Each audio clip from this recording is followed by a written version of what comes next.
Good afternoon. It is my pleasure to welcome you all here, and I'm very glad to be back in Geneva after half a year. Of course, unfortunately, the situation in the world has not improved in between, and that's why I'm really glad to see you all here to discuss this topic that also has been deteriorating, and the situation with internet freedom and internet shutdowns has been declining for the past 14 years.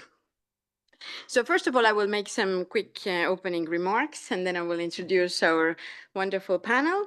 And then, of course, I'm looking forward to the comments from the audience and any questions you might have. So today's side event, the impact of internet shutdowns.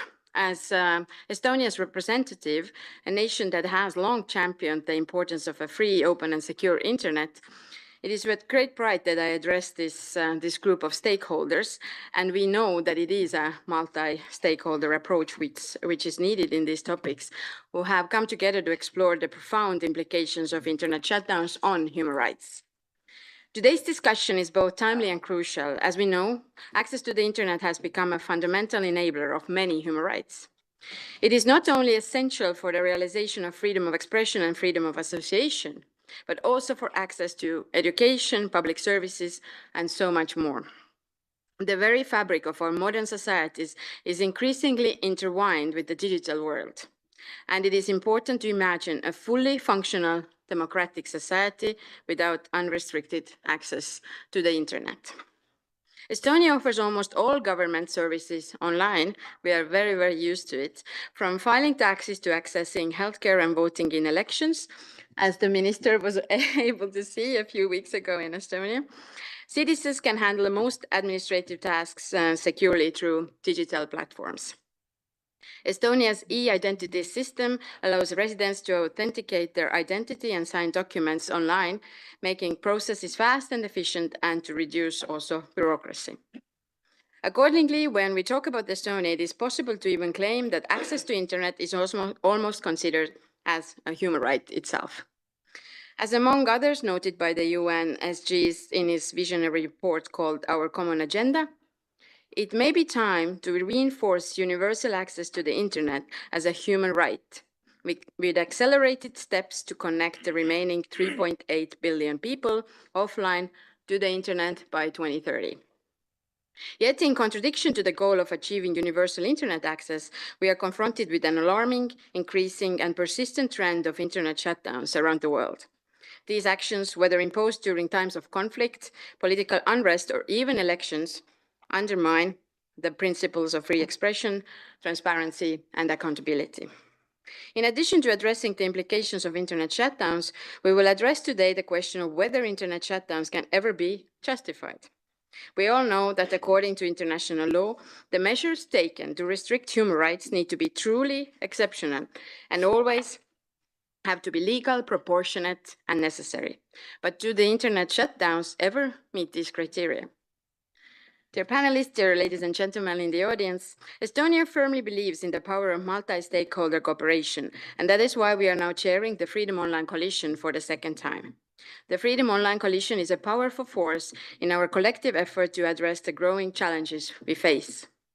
The diverse perspectives of government, civil society, the private sector, and the technical community are vital to formulating effective holistic solutions and to ensure that the digital space remains a tool for empowerment and not repression.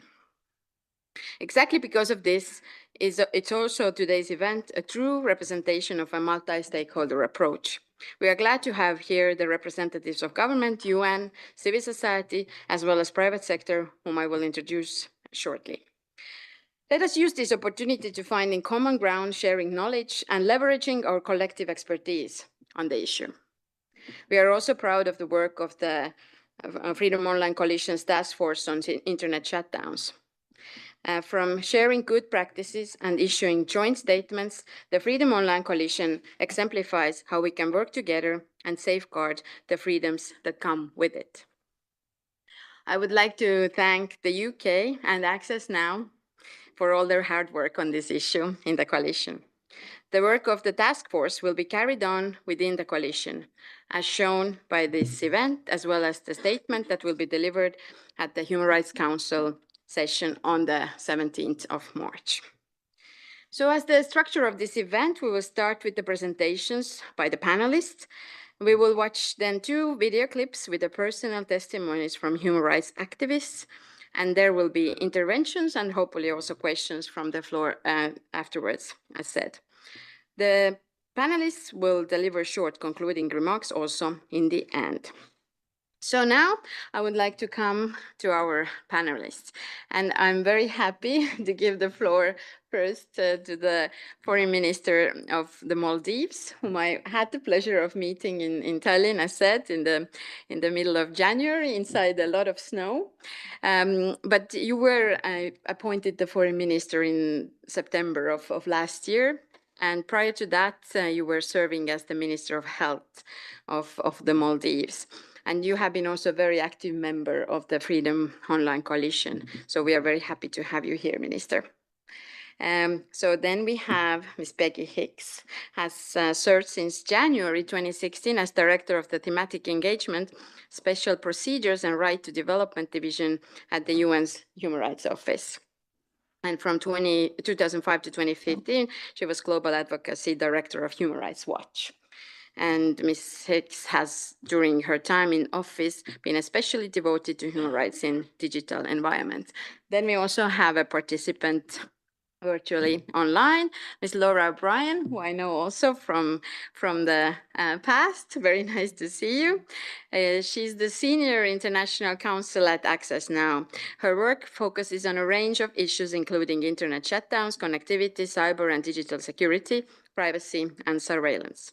Ms. O'Brien represents Access Now on the Freedom Online Coalition Advisory Network and was part of the Freedom Online Coalition's task force on internet shutdowns.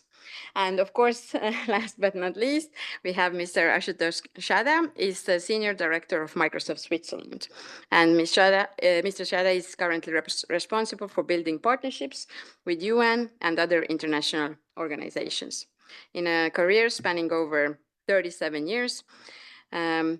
Shada has worked, among others, at MasterCard, Wipro, Intel India, Shell India. Very, very comprehensive. So first of all, I would like to turn to you, Minister Khalil, and we would be very much interested in your views on the role of open, free, global, and interoperable internet for the realization of human rights and access to public services in the Maldives. I'm sure that there are best practices that could be useful also for us from your national perspective, as well as to all members of the Freedom Online Coalition. Please, Minister, you have the floor. Thank you. Rightly, she has mentioned in January, I happened to visit with my president to her beautiful country, Estonia. Maldives has very white, beautiful sandy beaches. In the plane, while we were landing, I told my president, President, we are having more beaches here in Estonia. Snow, very white. Anyway, thank you, Excellencies. I wish to thank Estonia and the Freedom Online Coalition for convening this timely discussion. In a highly globalized world, access to internet is not merely a luxury, but a critical necessity. It forms the cornerstone of our societies, serving as a real-time measure of growth and development. The Maldives has made remarkable progress in expanding digital access. Today, every inhabited island in the Maldives has access to high-speed internet, a feat once deemed impossible. As a result of our efforts to bridge the digital divide, the Maldives now has one of the highest internet penetration per capita in the region. For small island developing states like Maldives, digital connectivity has paved the way for inclusivity and resilience. The internet has allowed our children access to nationwide education and kept our people informed, connected, and safe in the face of the COVID-19 pandemic. It has enabled our fisher folks to check the market price of their catch before they reach the shore. It has also enabled people to access and utilize government services from wherever they are. MSMEs have flourished, utilizing digital means to market and sell their products all over the country. All in all, digital connectivity has boosted our economy and improved lives. The real measure of progress is in how we leverage digital transformation to bring opportunities to our people and safeguard their rights. Through our Digital Maldives program, we are equipping our youth with the skills needed to excel in the digital economy. We are ensuring that women who form the backbone of our society have the same opportunities to benefit from this digital revolution. To support the digital transformation, we are expanding the National Center for Information Technology and strengthening our digital infrastructure. In March 2024, President Dr. Moise established the National Cybersecurity Agency, aiming to enhance the cyber defense capabilities across the government institutions. Efforts are also being made to address data privacy concerns and to protect consumer rights. With support from our international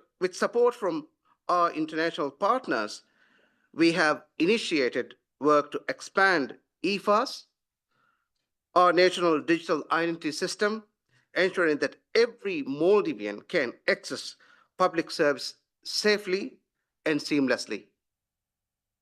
The internet has also become a vital catalyst for efficient public service delivery in the Maldives. A national digital health system is being developed to facilitate telemedicine services and centralized information, allowing greater access to health services. The challenge of digital age are complex and multifaceted. Disruptions over the complete shutdown of the internet can never be a solution. In a country as dispersed as ours, is reliant on digital connectivity, this is never the answer. Solution to these challenges must be rooted in collective action, a shared commitment to ensure the internet remains open, secure, and accessible to all. That it remains a vital tool for development, its potential harnessed for good. The Maldives remain steadfast in its commitment to working with our partners, both bilateral and multilateral, to overcome obstacles that hinder access to internet for all. We are determined to ensure that the benefit of digitalization are shared equitably. We are committed to ensure connectivity is used to bridge digital divides, not deepen them. An open, global, and free internet empowers people, fosters innovation, and upholds fundamental rights.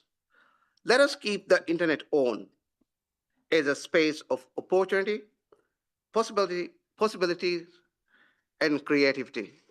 I thank you all. Thank you very much, Minister. Thank you also for the great examples you brought from the Maldives, and also talking about our shared commitment as well, also what we can do to overcome the digital divides. But Ms. Hicks, so OHGHR has been active on the issue of internet shutdowns, and you have also issued a report and also put forward recommendations. So I'm sure you want to elaborate on that, but also more specifically, any question you want to address, I would also like to ask you if you think there is necessary criteria, legality and proportionality for internet shutdowns to ever be justified. So please, you have the floor. Thanks very much, and I'll just add my thanks to Estonia and the Freedom Online Coalition for hosting us here today, and to the Foreign Minister for his remarks. Yes, this is an incredibly important issue. The Human Rights Council, in its infinite wisdom, asked us to do a report on it 3 years ago, and I wish I was coming here today to tell you that following that intervention by the Human Rights Council, we have something positive to report about the state of the world on internet shutdowns. Unfortunately, that's not the case. In fact, and I'm sure our colleague Laura O'Brien, who at Access Now has been a real leader in this work through the Keep It On coalition, will give us more detail on this. But the reality is that the statistics show the exact opposite. The most recent report that their coalition has done has shown a substantial increase in the number of shutdowns in 2023 as opposed to 2022, which is the data that our report reflected on.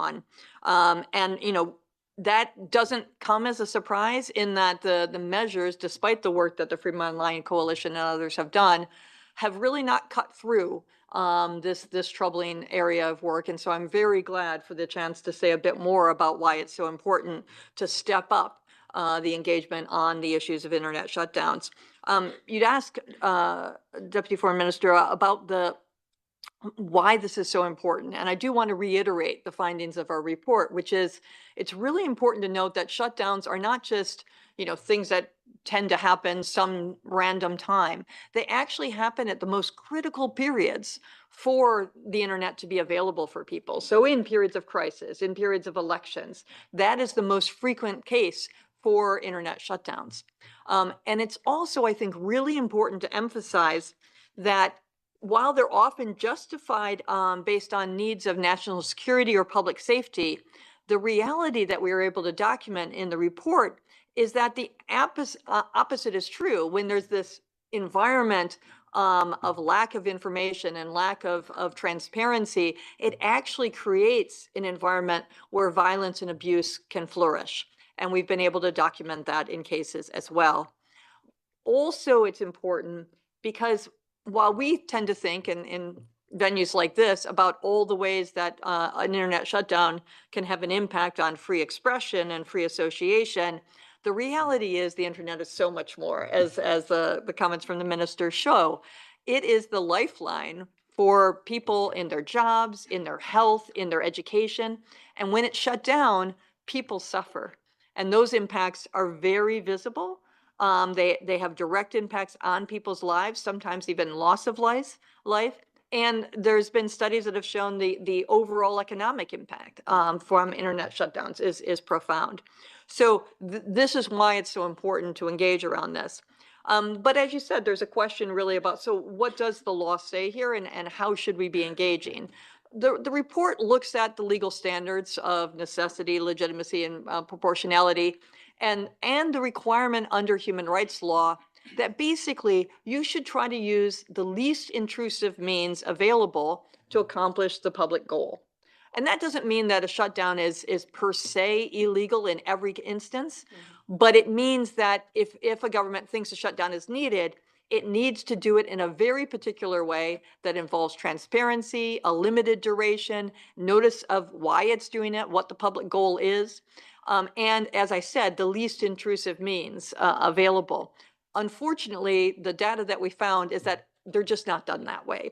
And so the evidence shows that the shutdowns that are happening are in general not compliant with human rights law.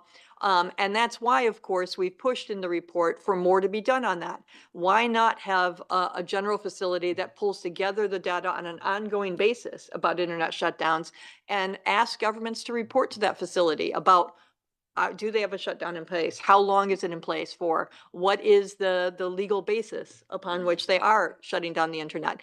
We think that having that sort of ongoing reporting would actually act as a deterrent, to be frank, to some of the shutdowns that are happening now. So we're looking for avenues like that. I also appreciated the foreign minister's mention of the fact that this is an environment in which the internet is more important in people's lives than ever, and we're trying to close the digital divide. But sometimes, and this is highlighted in the report that we did, there's a disconnect between the connectivity conversation and the shutdowns conversation. And we were able to document that in a number of cases, international donors are giving money for connection of the connectivity projects in the same locations where shutdowns are happening. And we can all see that there's a bit of a disconnect there as well about what should be happening. So we need standards that mean that if we're supporting and funding connectivity, it should come with an understanding that the internet is there for everybody to use in the ways that support their lives in the ways that we've discussed. This, of course, was recognized most recently in the Global Digital Compact. And we're very glad to see the paragraph brought in there about these commitments, and we hope it provides a hook for further action by the Freedom Online Coalition and others. On our side, we're working through the establishment of a digital human rights advisory service that we hope will give advice to governments on some of these issues. What are other ways they can address some of the issues that might lead to a shutdown? Or what are some of the standards that they can put in place around the transparency and work with companies in this area? Those are all things that we could advise both companies and governments on in the area of shutdowns. And I'd close just by emphasizing that this issue of having the internet available, keeping it on, is more important today than ever before when we see the potential of artificial intelligence to change some of these conversations. One of our greatest concerns at the High Commissioner's office is that advance in technology is actually going to exacerbate inequality and leave people even further behind. And internet shutdowns are one of the ways we can at least narrow that gap. These are things that don't need to happen. And we do need to ensure that everybody is able to access the internet for all the reasons that are documented, both in their day-to-day lives and for their fundamental freedoms. And thank you so much for clearly pointing out the critical nature of your work and the recommendations. I mean, the government reporting, as said, and also the point about the disconnect between what we are trying to achieve and when there is undermining of that process. So excellent, excellent points. So now we will go online to Laura. And of course, as was already mentioned, Access now has been a longstanding member of the FOC's advisory network, and you have participated in the task force on internet shutdowns. I'm sure you can talk about that work that has been going on, and also that Access now has just issued the report on internet shutdowns in 2024. So I'm sure everybody is very eager to hear about what it says. So please, Laura, you have the floor. Great, thank you so much. I also want to extend my thanks to Estonia and to the Freedom Online Coalition for hosting this timely event. Access Now is a grassroots to global civil society organization that works at the intersection of technology and human rights. Our mission is to defend and extend the digital rights of individuals and communities at risk.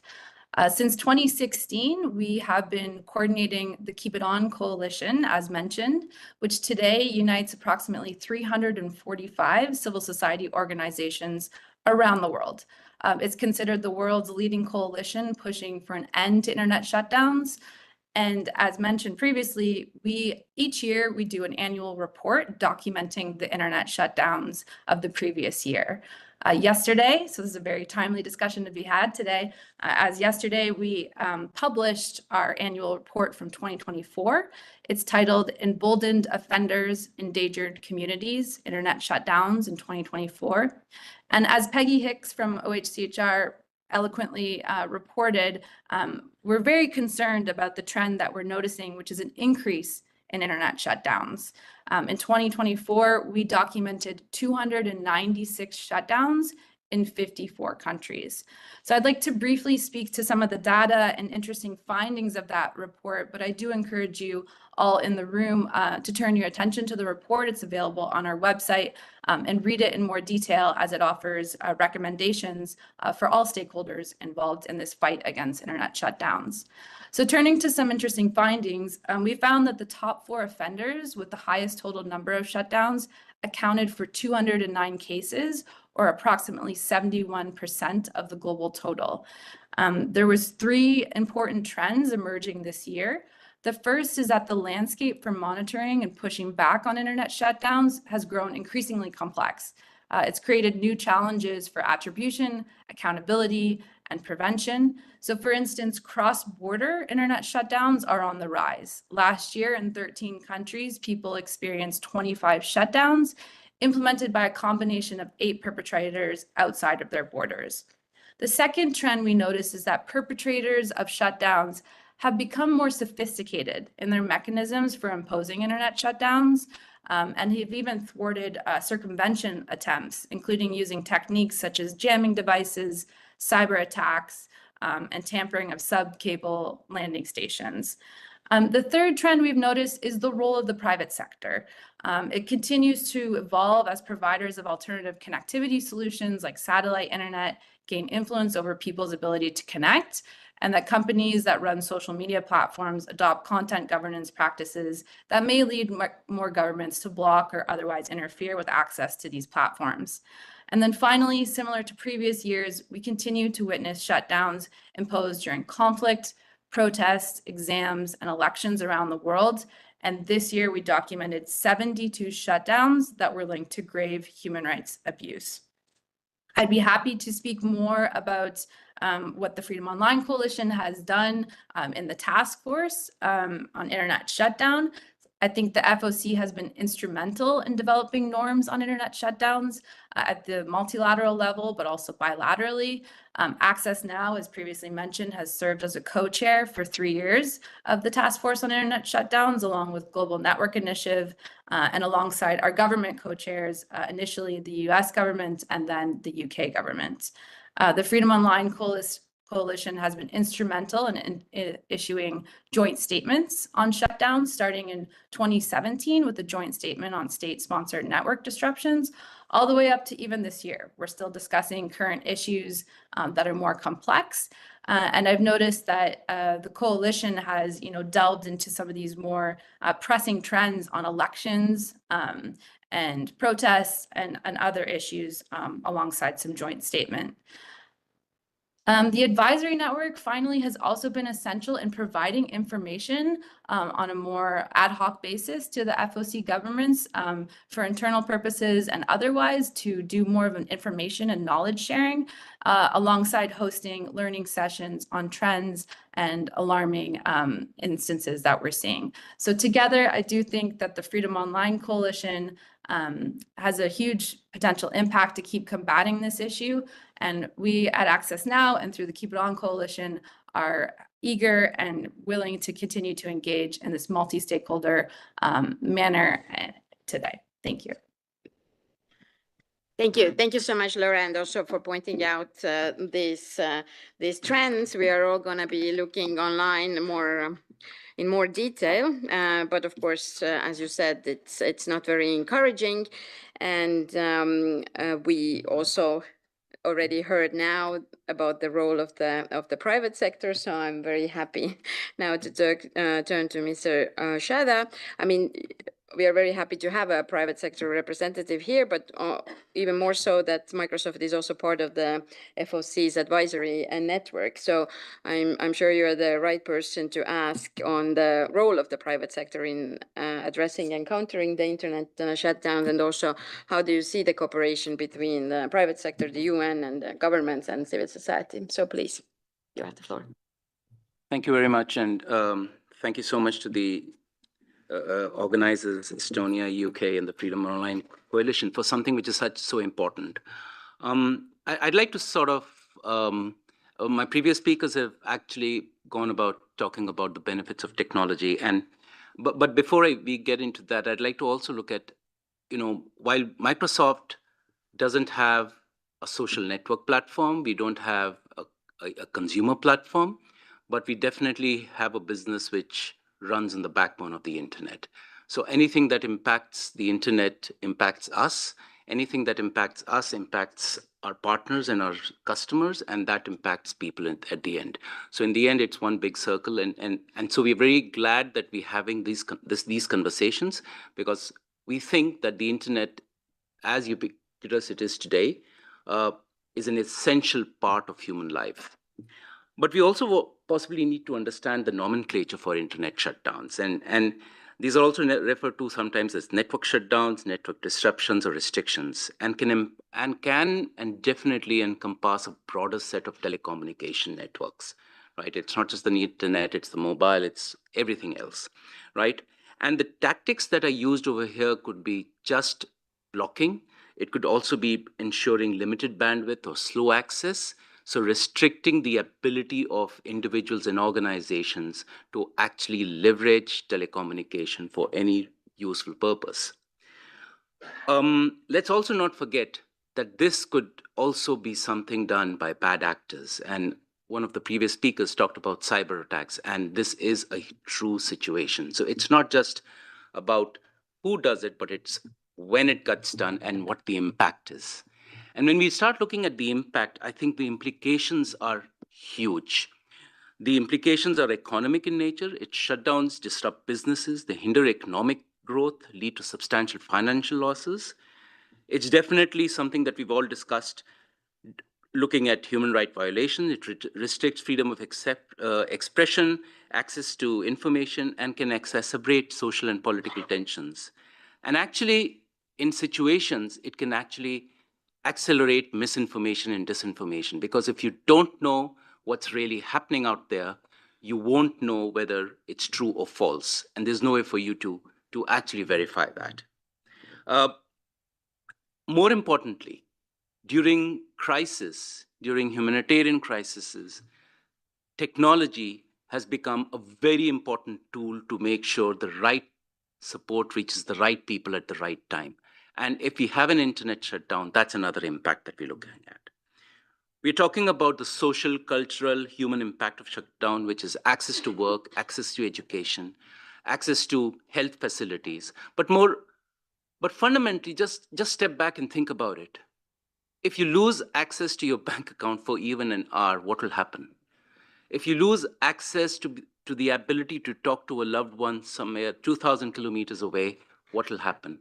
The human impact of a shutdown is something, the emotional and social impact of that shutdown is something that we really don't fathom at this point of time.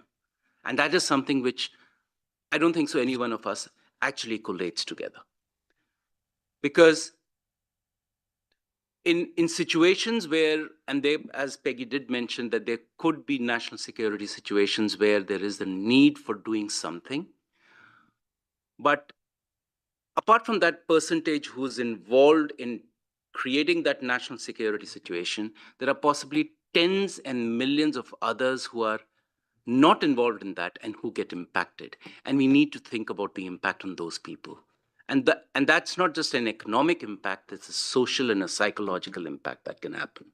And we should not run away from that. As the private sector, I think there is a lot that we can contribute into this. The first and foremost is engaging in dialogues like this, participating in the forums, FOC and other forums which espouse the need for the internet to be always on, for telecommunication to be always on. Pushing for policies and regulations that discourage internet shutdowns, and or if there are situations which really require this to happen, make sure that there is a lot of transparency built in. Make sure that if and when this situation does occur, it is contained to a certain area and it's not a blanket permission. It's not a blanket closure. Ensure that all requests that come in for an internet shutdown are legally valid. And that is something that the private sector should and is, step up to drive. Making sure that we carry out the human right diligence on the impact of that shutdown. And at the same time, companies should commit to transparently, publicly reporting shutdown requests and the responses, thereby creating a virtuous cycle of accountability across the entire system, right? And which brings us to when I talk about the entire system, that then obviously brings me to the perspective of what can all of us do together? And I think driving this multi-stakeholder dialogue between the United Nations, international organizations, governments, civil society, private sector, is going to be extremely important to help build what are the best practices of addressing these situations. And I think the colleague from Access Now also talked about the fact, can we build alternative communication mechanisms for those dire situations where for a period of time there is a need to bring down communications for national security purposes if it is valid. And I underscore the word if it's valid. But then we need to make sure that there are alternative means of communication opened up so that we can get recourse to people can have recourse to it. Let's also not think about the fact, let's not also forget the fact, and this is my last statement, which is we also always need to look at the least common denominator impact of these shutdowns. Let's not look at people who have access or who have the abilities. Let us look at the people who possibly don't have the abilities, or for whom possibly that single mobile phone in their hand is the only ability that they have to communicate, do business, to get succor or get help. And that's the fundamental thing that I think so we all need to look at. As a company, we're always committed to an open, secure, free internet, and that is something that we will stand by.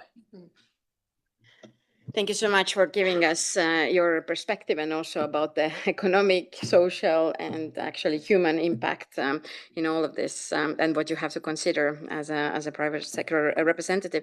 So now we will turn to two videos on a personal experience by human rights activists in DRC and in Iran.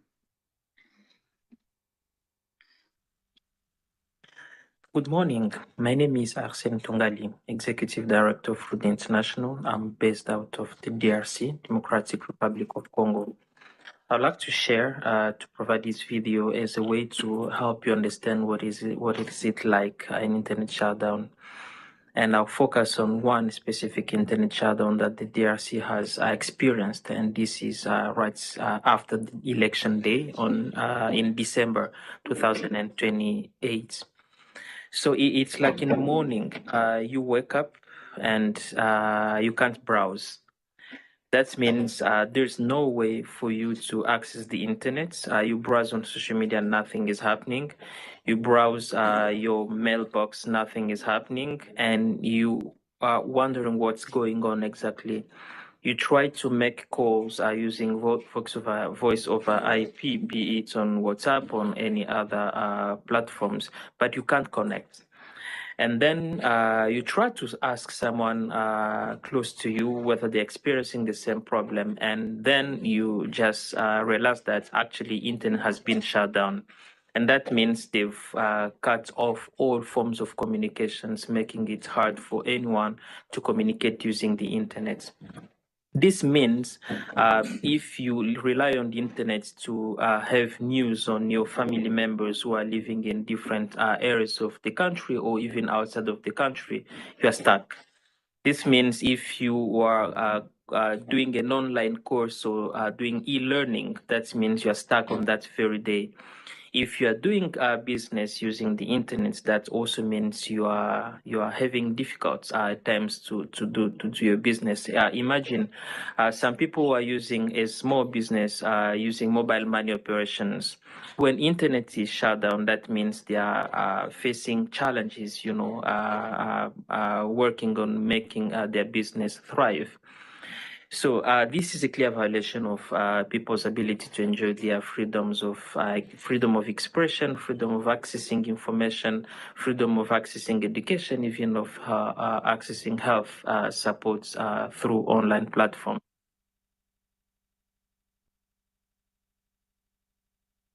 Hello, my name is Dina Ghadiba. I'm an Iranian journalist and human rights activist. Today in this video, I want to talk about my personal experience about lack of access to free internet, an experience that has affected not only my personal life, but also my profession as a journalist. As many of you know, in today's world, internet is no longer something luxury. It is essential that every person and every human in every country have free and complete access to internet. But for me, as an Iranian citizen, internet had been always restricted by censorship and filtering. These restrictions making me feel isolated and disconnected with the rest of the world. These restrictions making me feel that I'm not living in a country, but I'm living in a prison. As a journalist, internet is my main tool of work. Without internet, journalism is nothing. But during difficult times in my country, even this unlimited access to internet is taken away from us for shutting down the people's voice. This is unfortunately a reality. As an Iranian citizen, I became used to hear my sister's voice just through short messages or short calls, because having connections with other people with applications like WhatsApp and other applications needs a high quality of connection, which is not exist in my own country. I think in today we must defend the rights of having access to free internet, which is denied from many people in other countries, like my country and Russia and many other countries. That's it. Well, we thank for these very human perspectives.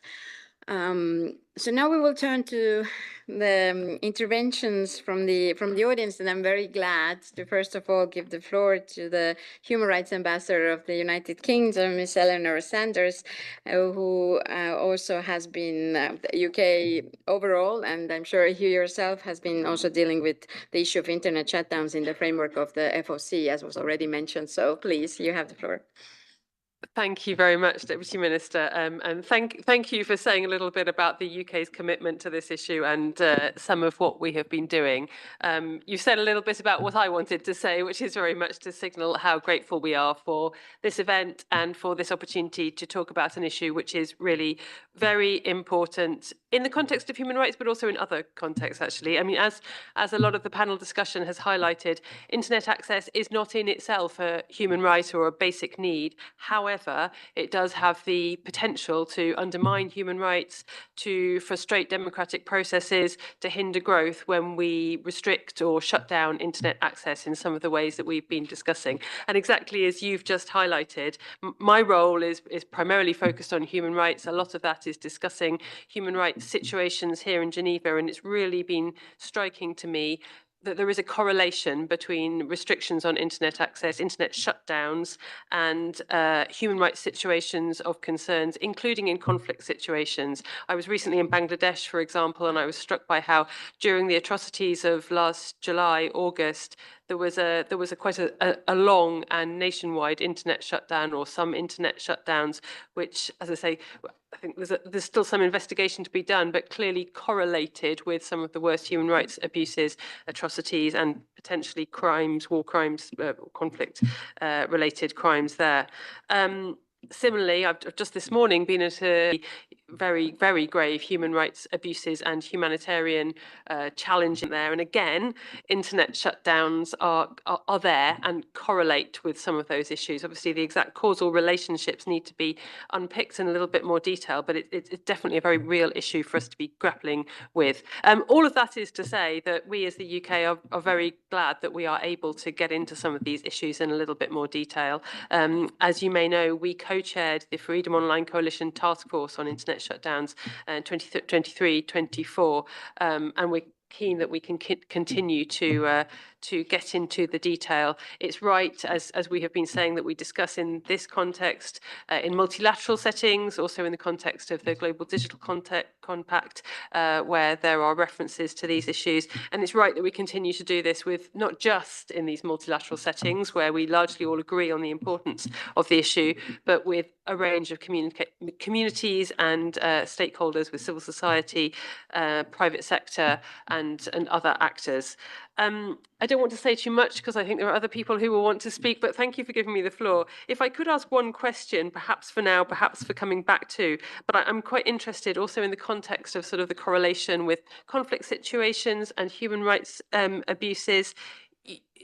We've talked a little bit about cross-border internet shutdowns and also about cyber attacks. And I guess I'm interested in where the boundaries are when, for example, a cyber attack from a hostile state or across a boundary becomes an internet shutdown. I imagine there's a bit of overlap, but that strikes me as something that we might explore in a little bit more detail. But thank you very much anyway. Great event. Thank you so much, Ambassador. And I'm sure the panelists will come back to that question you just posed in their final recommendations. And thank you for also giving your personal perspective to these matters. Thanks for the dedication in the FOC. So I'm very glad next to give the floor to the Deputy Minister from Armenia. And I'm very, very happy that Armenia is the latest, the newest member of the FOC. So welcome. And please, Deputy Minister, you have the floor. Thank you. Is it on? Yeah. Thank you very much. It's my honor to be part of this excellent discussion. First, I would like to thank the panelists for their insightful comments. Actually, as you have mentioned, Armenia is a new member to Freedom Online Coalition. We have joined it back in December 2024. And in this regard, first of all, I would like to express our profound gratitude to the former Dutch presidency, which assisted us a lot in our membership. Of course, I'm so very happy to see Estonia, our friend and long-term partner in digital development, taking up the leadership of the Freedom Online Coalition, and to wish every success to you, and you can always count on the support of Armenia. As you have mentioned, and I fully agree with you that this discussion is very timely. Actually, the issue of internet shutdown is a very complex one, and the digital technologies are expanding at an enormous speed, creating new challenges and dilemmas that warrant non-conventional solutions. I believe it requires genuine cooperation, especially among the like-minded partners. And the insights provided by our today's panelists come to confirm this even more. In the era of hybrid threats and distractions that they pose to our safety and security, the temptation to regulate or somehow to restrict the internet may be very high. And we are all facing tough choices when it comes to maintaining freedom of speech and countering disinformation, misinformation, and even in some instances, the hate speech.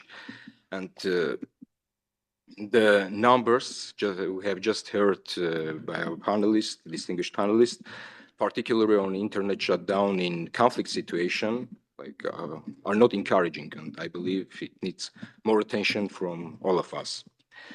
Armenia itself went through profound shocks as a result of a war and aggressive militarism imposed on us, but we somehow stayed firm and committed to our progressive human rights agenda. We did not put any restriction on media freedom and internet, even during the war in 2020, and I am proud to note that the most reputable rankings characterize media and internet in Armenia as free. The colleagues, Armenia also tries to bring its contribution in the context of the Human Rights Council. In this regard, I would like to mention the resolution on genocide prevention with a particular focus on technological advances on genocide prevention. We also prioritize the participation of women and girls in the field of digital technologies. Nowadays, we all see that rights of women and girls are negatively affected by the rapid technological developments, further exacerbating their underrepresentation of women in such sectors as STEAM and especially limiting their engagement in design and development of new technologies. In this regard, I believe it's right time for the action, and I would like to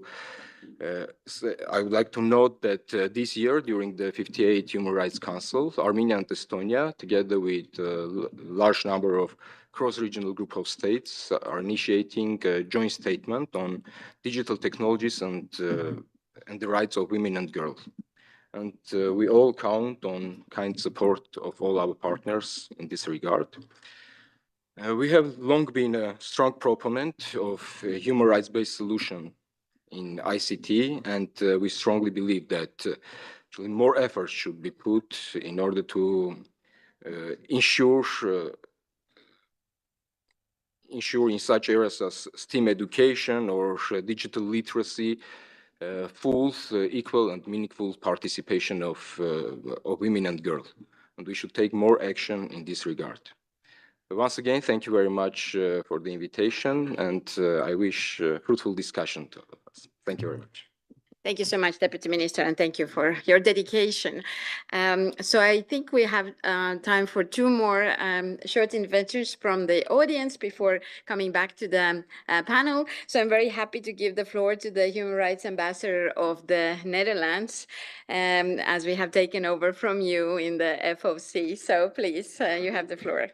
Thank you, Chair, and panelists for the important debate. The fight against internet shutdowns and to keep the internet on for everyone worldwide remains a priority for the Dutch government. The internet can be a place where people come together, have the opportunity to express their opinions and engage in democratic debates. The Netherlands is a firm supporter of freedom of expression, both offline and online, as it forms the cornerstone of any free, open and just society. Internet shutdowns negate this, as well as a whole lot of other rights. In conflict situations, shutdowns can lead to increased risks of violence, disruptions of humanitarian assistance, and even serve to cover up war crimes. It also has large-scale economic effects and deepens digital divides. Last year, when we chaired the Freedom Online Coalition, we saw multiple shutdowns imposed during electoral periods, which had severe consequences for the democratic process. During the negotiations of the Global Digital Compact, we strategized together with members of the Freedom Online Coalition to push for strong language in denouncing the use of internet shutdowns as being inconsistent with international law. Unfortunately, this language came under heavy pressure during the negotiations, showing that some governments still view internet shutdowns as useful tools to keep people from speaking truth to power. Even if a government pursues a legitimate policy objective, the use of internet shutdowns is often a disproportionate measure. There are always alternative, less restrictive ways to reach such objectives. And that's why it's important to keep advocating to keep the internet on and free. And the upcoming WSIS review, WSIS Plus 20, will be a critical moment for this. Together we stand up for against undue restrictions and to use the internet as a tool that enables the full enjoyment of human rights. Thank you. Thank you so much, Ambassador, for pointing out all these crucial elements. So last from the audience, I will give the floor to the representative of Iran. Please, you have the floor. Thank you, Madam Chair, for giving me the floor. As time is short, just I would like to have a quick question regarding the issue goes to the Gaza. How does their Freedom Online Coalition address cases where internet shutdowns are used as a tool of war, such as in Gaza? And what concrete action will it take to hold perpetrators accountable? Thank you. Okay, thank you for your very quick and precise question. So in reverse order, we will now come back to our panel for any 1-minute recommendation and anything you might want to add as an answer to these questions. Please, Mr. Shadow.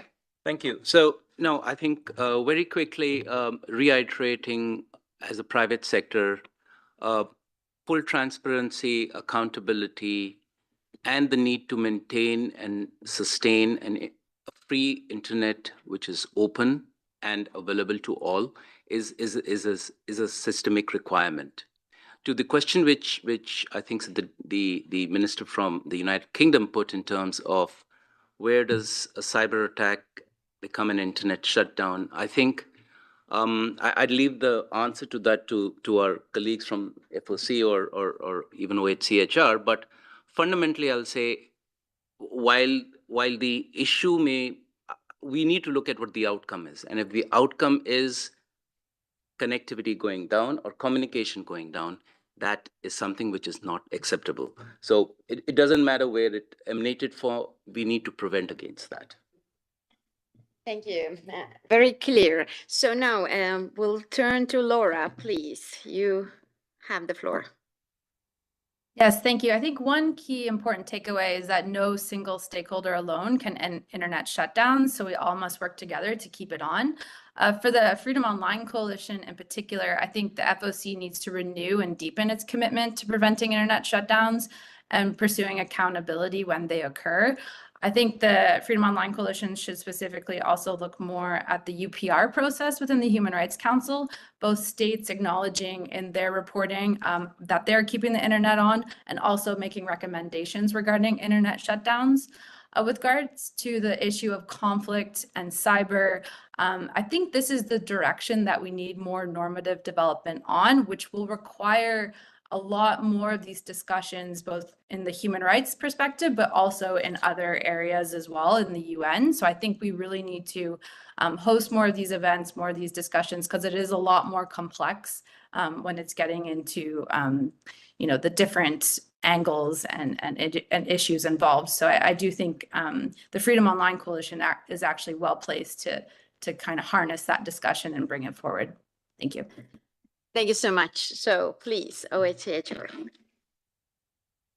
Thank you, and I'll just support Laura's comment that the question on and Ashutosh as well, that around the cyber attacks is an area that we'd really like to look more deeply at going forward. But it links to the point I wanted to conclude with, that when you dive into these statistics of the extent of internet shutdowns now, Laura emphasized the extent that 4 places are responsible for a huge share of them. But the other statistic there is that there's a growing number of countries who sort of dabble in internet shutdowns. And I think that's something that we really need to look at. Those long-term violators in this space are well known and perhaps difficult to move, but that trend of more states engaging in this is something that we really need to address. And again, for me, one of the key elements around this is really pushing this transparency point. If you think you have a legitimate right to do it, then you shouldn't have a problem with reporting on it publicly and engaging in a way that shows the limits that you've put on it and the purposes for it. And work under, and I was glad the Human Rights Ambassador from the Netherlands brought up the point about WSIS plus 20. Both the WSIS plus 20 point and the Global Digital Compact should provide us a basis to really push for this idea around greater transparency on internet shutdowns, which, as I said, I hope will be a useful tool in really reducing the practice overall. Thank you. Thank you so much. And final word, please, Minister. Thank you. An open and reliable digital environment is key to opportunities, resilience, and growth in our communities. As the internet becomes increasingly necessary in delivering essential services such as communication, public administration, social support, and economic activity, ensuring its accessibility and stability is a shared responsibility. Strengthening our collective efforts requires action at multiple levels. Member states can enhance governance frameworks that promote transparency and accountability while fostering an environment where digital connectivity thrives. It is also crucial that the private sector plays a proactive role, investing in infrastructure, driving innovation, and forming meaningful public-private partnerships to enhance digital resilience. On the global front, multilateral actors must bridge gaps, foster cooperation, and advance capacity building initiatives to develop sustainable solutions to emerging challenges. These includes knowledge exchange, technical assistance, and joint commitment to keep the digital space open, safe, and secure. The Maldives is a committed member of the Freedom Online Coalition, is proud to support these efforts, reinforcing the power of collaboration in shaping a secure, inclusive, and forward-looking digital future. By working together, we can build a more safe, secure, open, and inclusive digital ecosystem that benefits all of us. Thank you. Thank you so much, Minister. Thank you all for coming. Have a good afternoon. That's interesting, you know. Thank you so much.